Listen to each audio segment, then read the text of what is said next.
Hi friends, நான் உங்கள் channel welcome to YouTube family kitchen. இன்றைக்கி நம்ம சேனலில் மோமோஸ் செய்யலாம்.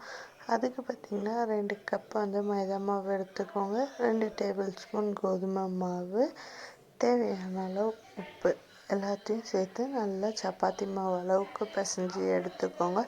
ஒரு 1/2 hour நல்லா ஊற வச்சுக்கோங்க. இப்போ குட்டி குட்டி பாலாக எடுத்து நல்லா சப்பாத்தி மாதிரி நீங்கள் உருட்டி எடுத்துக்கோங்க. மோமோஸ் ரொம்ப ஈஸி. நாம் இன்றைக்கி செய்ய போகிறது பார்த்திங்கன்னா வெஜ் மோமோஸ் தான். எனக்கு பார்த்திங்கன்னா மொத்தம் 10 பால்ஸ் கிடச்சிருக்கு 2 கப் கோதுமை மாவில். இப்போ ஒரு 2 டேபிள் ஸ்பூன் எண்ணெய் ஊற்றிக்கலாம். 1/4 டீஸ்பூன் கடுகு, 1/4 டீஸ்பூன் சீரகம், ஒரு பெரிய வெங்காயத்தை கட் பண்ணி ஆட் பண்ணியிருக்கேன். அதுக்கப்புறம் வெஜிடபிள்ஸ் என்னெல்லாம் வேணுமோ ஆட் பண்ணிக்கோங்க. நான் கேபேஜ் ஆட் பண்ணி நல்லா 2 minutes வதக்கி விட்டுக்கலாம். கேபேஜ் வதங்குற டைம்லேயே உப்பும் நம்ம ஆட் பண்ணிக்கலாம். இப்போ கேரட், ஒரு பெரிய சைஸு கேரட்டை நான் கட் பண்ணி திருவி எடுத்துருக்கேன். இப்போ மல்லித்தூள் 1/2 டீஸ்பூன், மிளகாத்தூள் 1/2 டீஸ்பூன் ஆட் பண்ணி நல்லா மிக்ஸ் பண்ணி விட்டுக்கலாம்.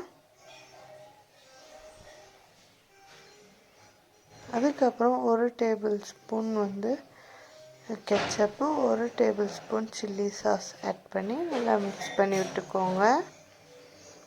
இப்போ லாஸ்ட்டாக பெப்பர் ஆட் பண்ணிவிட்டு ஸ்டவ்லேருந்து இறக்கிடலாம். இப்போ மாவை நல்லா திரட்டி எடுத்துக்கலாம். இப்போ நம்ம திரட்டி எடுத்த மாவுக்குள்ளே ஆறுன நம்ம வெஜ் ஸ்டஃப்பை உள்ளே வச்சு இந்த மாதிரி நான் ரோல் பண்ணுற மாதிரி ரோல் பண்ணிக்கோங்க. டேஸ்ட் வைஸ் ரொம்ப சூப்பராக இருந்துச்சு. கண்டிப்பாக ட்ரை பண்ணுங்கள் எல்லாருமே. நான் இன்னொரு மெத்தடில் ஈஸியாக ஷேப் பண்ணுறதும் காமிக்கிறேன் பாருங்கள்.